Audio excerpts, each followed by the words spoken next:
Hello friends. आज हम बात करते हैं ऑटो लेवल के बारे में कि ऑटो लेवल से हम क्या क्या चीज़ें मेजर कर सकते हैं। नॉर्मली हम लोग सब लोग जानते हैं कि ऑटो लेवल से हम किसी भी ग्राउंड पॉइंट के या ग्राउंड स्टेशन का लेवल चेक किया जाता है कि उसकी कितनी हाइट है या कितनी डेप्थ है। इट मीन्स ये हम आरएल चेक करते हैं, लेकिन इसके अलावा भी हम दो चीज़ें और चेक कर सकते हैं ऑटो लेवल से। पहला है हमारा हॉरिजॉन्टल डिस्टेंस और horizontal angle. Horizontal distance instrument हमारा जिस स्टेशन पर प्लेस है उसके बीच में और जहां हमारा स्टाफ रखा हुआ है उन दोनों के बीच में जो भी डिस्टेंस होगी वो हमारी हॉरिजॉन्टल डिस्टेंस कहलाएगी। और हॉरिजॉन्टल एंगल हमारे दो तरीके के एंगल होते हैं, एक वर्टिकल एंगल और हॉरिजॉन्टल एंगल। तो इस ऑटो लेवल के द्वारा हम केवल हॉरिजॉन्टल एंगल मेजर कर सकते हैं। हॉरिजॉन्टल एंगल मेजर करने के लिए जो इंस्ट्रूमेंट है ऑटो लेवल, उसकी एक सर्कुलर ग्रेजुएटेड रिंग दे रखी होती है, डिस्क दे रखी होती है, जिस पर हमारे 0 से लेकर के 360 डिग्री के निशान बने हुए होते हैं। तो इन सब रीडिंग को लेने से पहले हम बात करते हैं ऑटो लेवल के डायफ्राम के बारे में। ऑटो लेवल के डायफ्राम में आपके 4 हेयर्स होते हैं, 2 क्रॉस हेयर और 2 स्टेडिया हेयर्स। यहाँ पे आपको दिख रहा है, यहाँ पे 2 क्रॉस हेयर हैं आपके और 2 स्टेडिया हेयर्स। अब इसमें एक क्रॉस हेयर जो है आपका मिडिल क्रॉस हेयर होता है, जो आपका इस सर्किल के बिल्कुल सेंटर से होकर के जाएगा और उसकी जो लेंथ होती है सर्किल के डायामीटर के इक्वल होती है। ये आपका मिडिल क्रॉस हेयर हो गया। और दूसरा इसी के सेंटर से वर्टिकली जाता है, जिसको हम बोलते हैं वर्टिकल क्रॉस हेयर। तो आपका वर्टिकल क्रॉस हेयर ये हो गया, ये भी आपके सेंटर से होके जाएगा। इन दोनों क्रॉस हेयर की लेंथ डायामीटर के बराबर होगी। इसके बाद में है आपके स्टेडिया। ये आपका अपर स्टेडिया दे रखा है और यहाँ पे आपका लोअर स्टेडिया दे रखा है। ये आपका अपर स्टेडिया, ये लोअर स्टेडिया। अब जो हम स्टाफ में आरएल चेक करने के लिए जो रीडिंग यूज़ करते हैं वो हम केवल मिडिल क्रॉस हेयर, जो मिडिल क्रॉस हेयर है, इस हेयर के द्वारा इस स्टाफ पर जो ओवरलैपिंग हो रही है केवल उसी को चेक करेंगे अगर हमें आरएल चेक करना है। तो अगर हमें डिस्टेंस पता करनी है, हॉरिजॉन्टल डिस्टेंस पता करनी है, तो हमें अपर स्टेडिया और लोअर स्टेडिया इन दोनों के रीडिंग का यूज़ करना पड़ेगा। अब इनका यूज कैसे करेंगे ये मैं आपको आगे बताता हूँ। सबसे पहले हम बात करते हैं हॉरिजॉन्टल डिस्टेंस के बारे में। Horizontal distance between instrument and levelling staff. ये हमारा इंस्ट्रूमेंट है। अब इंस्ट्रूमेंट का जो हमारा पॉइंट होगा, स्टेशन पॉइंट, इसको हम कैसे फाइंड आउट करेंगे? इसको फाइंड आउट करने के लिए हम प्लम बॉब और U4 का यूज़ करेंगे। तो प्लम बॉब की सहायता से हम एक पॉइंट यहाँ पे ड्रॉ कर लेंगे ग्राउंड लेवल पर। जो इंस्ट्रूमेंट का जो लेवल है, जो पॉइंट है इंस्ट्रूमेंट का, तो यहाँ पे नीचे ट्राईपॉड में एक हुक दे रखा होता है और उसमें हम क्या करेंगे, जो थ्रेड है, प्लम बॉब का जो थ्रेड है, उसको यहाँ पे लगा लेंगे और स्लोली स्लोली उसको डाउनवर्ड्स ग्राउंड लेवल की तरफ उसको बढ़ाते चले जाएंगे।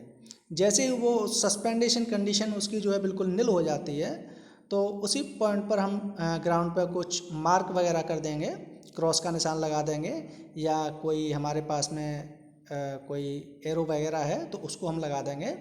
तो उससे हमें पता पड़ जाएगा कि ये जो हमारा ऑटो लेवल रखा हुआ है उसका ये स्टेशन पॉइंट है।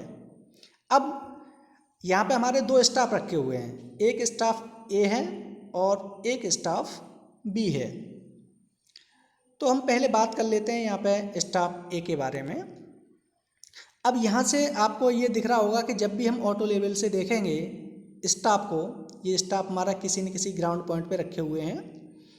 ये जो आपको अपर रे दिखाई दे रही है, ये जो अपर रे दिखाई दे रही है, इसकी जो रीडिंग आएगी वो अपर स्टेडिया, जो मैंने अभी बताया था आपको, 2 हमारी स्टेडिया होती हैं, एक अपर और लोअर। तो इस रे के थ्रू जो हमें रीडिंग पढ़ेंगे वो अपर स्टेडिया की रीडिंग पढ़ेंगे और जो आपकी ये बॉटम दिखाई दे रही है, इसके अकॉर्डिंग जो हम रीडिंग पढ़ेंगे वो हम बॉटम स्टेडिया या लोअर स्टेडिया की रीडिंग पढ़ेंगे। और जो आपको ब्लू कलर की ये सेंटर लाइन दिखाई दे रही है, ये जो ब्लू कलर की सेंटर लाइन है, इससे हम स्टाफ की रीडिंग पढ़ेंगे। इसी से हम किसी भी पॉइंट का RL पता करते हैं। अब यहाँ पर जो आपको शो कर रखा है DA का मतलब होता है, इसमें अगर हम A स्टेशन लेके चल रहे हैं स्टाफ का, तो ये डिस्टेंस होगी हमारी पॉइंट 1 से लेकर के A तक की डिस्टेंस। इसी तरीके से अगर इसी पॉइंट 1 से लेकर के हम B तक की डिस्टेंस फाइंड आउट करें,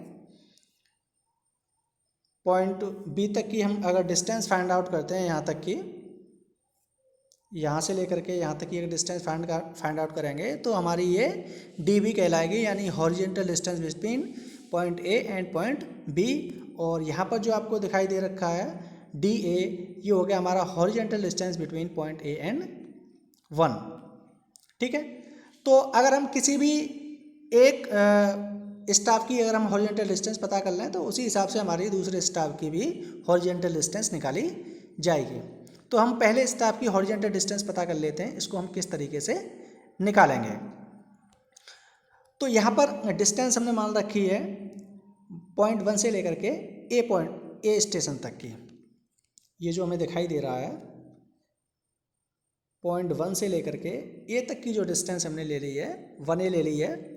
इसका फॉर्मूला होता है K into upper Stadia minus lower Stadia. जो आपकी अपर स्टेडिया यानी जो आपकी टॉप स्टेडिया है ये वाली, इसकी जो रीडिंग आएगी, और जो आपकी ये बॉटम स्टेडिया है इसकी जो रीडिंग आएगी, इन दोनों को क्या कर देंगे, सब्सट्रैक्ट कर देंगे एक दूसरे में से। ठीक, इसके बाद में ये हमारा K की जो वैल्यू होती है, जिसको बोलते हैं स्टेडिया कांस्टेंट, इस K की वैल्यू होती है 100। इन दोनों का डिफरेंस अपर स्टेडिया माइनस लोअर स्टेडिया का डिफरेंस हमने शो कर दिया IA से या 1A से।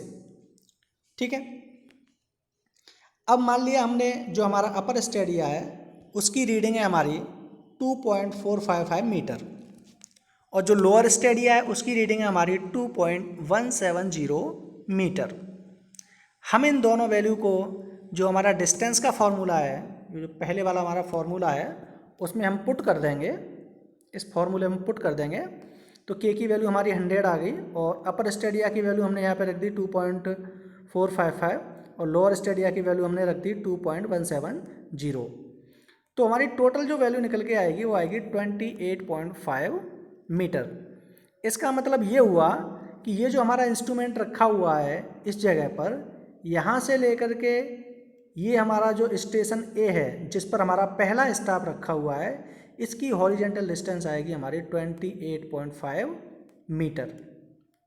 तो इस तरीके से हमने पहले स्टाफ की हॉरिजेंटल डिस्टेंस पता कर ली। उसी तरीके से हम दूसरे स्टाफ की, जो हमारा B स्टेशन पे रखा हुआ है, इसकी भी डिस्टेंस सेम इसी तरीके से पता कर लेंगे। अब बात करते हैं हॉरिजेंटल एंगल के बारे में कि हम हॉरिजेंटल एंगल किस तरीके से पता करेंगे। हॉरिजेंटल एंगल पता करने के लिए हमारे पास में स्टेशन पॉइंट होने चाहिए, चाहे वो हमारा ओपन ट्रैवर्स हो या हमारा क्लोज ट्रैवर्स हो। ग्राउंड के हमारे जो भी पॉइंट होंगे, जो भी हम सर्वे करते हैं इनिशियली, वो हमारा ट्रैवर्सिंग के अकॉर्डिंग। तो यहाँ पे हमने एक ट्रैवर्स मान लिया, जो हमारा एक क्लोज ट्रैवर्स दे रखा है, तो इसी के हमने नोमेनक्लेचर भी कर लिया है इसका। ये जो हमारा पहला स्टेशन है K, दूसरा हमारा J, N, M, L, तो ये हमारे 5 पॉइंट हैं और इसकी 5 साइड हैं। अब यहाँ पे आपको दिखाई दे रहा होगा कि ये जो हमारा इंस्ट्रूमेंट है, इस पर, इस जगह पे देखिए आप लोग, यहाँ पे एक सर्कुलर डिस्क दे रखी है, इस पर 0 से लेकर के 360 डिग्री के इस पर निशान कटे हुए हैं। तो अब हम चेक कैसे करेंगे कि हमें एंगल कैसे निकालना है।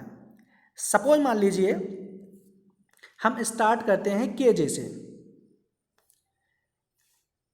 हमने क्या किया, इंस्ट्रूमेंट हमारा कहाँ रखा हुआ है, K पॉइंट पर। इंस्ट्रूमेंट हमारा कहाँ रखा हुआ है, मान लीजिए K पॉइंट पर। तो हमने क्या किया, J पॉइंट पर हमने एक स्टाफ लगा दिया, J पॉइंट पर हमने स्टाफ रख दिया। यहाँ पे क्या रखेंगे, हम स्टाफ रखेंगे।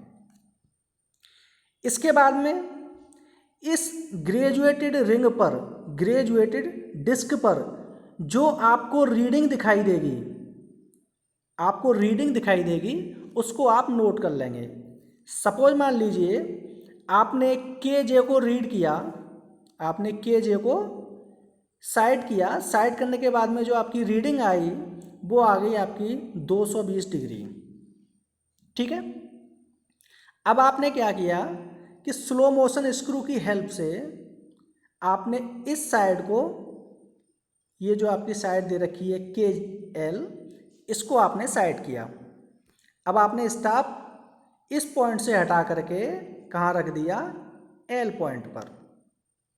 ठीक है, अब एल पॉइंट पर स्टॉप आ गया। अब आप इस इंस्ट्रूमेंट से जो आपका के स्टेशन पर रखा हुआ है, यहाँ से आप एल स्टेशन पर रखे हुए स्टॉप को देखेंगे। तो अब यहाँ पर जो आपकी ग्रेजुएटेड डिस्क है, यहाँ पर रीडिंग कुछ और आएगी, अलग आएगी, बदल जाएगी। तो मान लीजिए यहाँ पे हमने जब इसको के जे को हमने के एल को जब हमने साइड किया तो उसकी रीडिंग आई हमारी 280 डिग्री। अब इन दोनों स्टेशन के बीच का,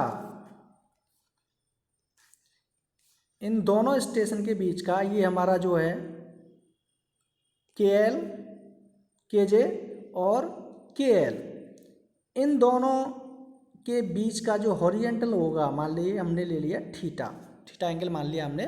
तो अब ये थीटा एंगल हमारा क्या आएगा, हमने क्या किया, ये जो हमारी दोनों वैल्यू आई हैं यहाँ पे, इन दोनों वैल्यू को एक दूसरे में से सब्सट्रैक्ट कर देंगे। तो इन दोनों स्टेशन लाइन के बीच में जो भी हमारा एंगल होगा वही हमारा हॉरिजेंटल एंगल कहलाएगा। तो यहाँ पर जो हमने ये अजम्पशन किए हैं, इसके अकॉर्डिंग जो हॉरिजेंटल एंगल आया है इन दोनों के बीच में, वो आया हमारा 60 डिग्री। तो इस तरीके से हम RL फाइंड आउट करने के अलावा इसके द्वारा हॉरिजेंटल डिस्टेंस और हॉरिजेंटल एंगल भी पता कर सकते हैं। मोस्टली आजकल जो है कंस्ट्रक्शन साइट पर ऑटो लेवल का प्रयोग किया जा रहा है या टोटल स्टेशन का प्रयोग किया जा रहा है। जो आपके पुराने इंस्ट्रूमेंट हैं, dumpy level, tilting level, ebony level, ठीक है, वाई लेवल, इस तरीके के इंस्ट्रूमेंट का साइट पर अब प्रयोग नहीं होता है, क्योंकि इन इंस्ट्रूमेंट में जो एक्यूरेसी होती है, जो इसकी सेंसिटिविटी होती है, वो काफ़ी कम होती है।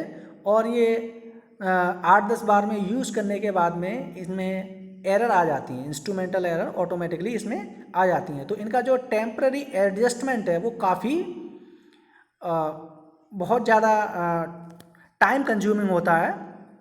लेकिन ऑटो लेवल से, जैसा कि इसका नाम दे रखा है ऑटो लेवल, तो ये ऑटोमेटिकली ये इसका जो परमानेंट एडजस्टमेंट है वो कंपनी की तरफ से ही इसका होता है। हमें केवल साइड पर टेम्पररी एडजस्टमेंट करना पड़ता है, जो बहुत ही कम समय में हो जाता है। इसीलिए इसका नाम ऑटो लेवल रखा गया है। और ये आपका डंपी लेवल, टिल्टिंग लेवल, इसका ये अपडेट वर्जन है।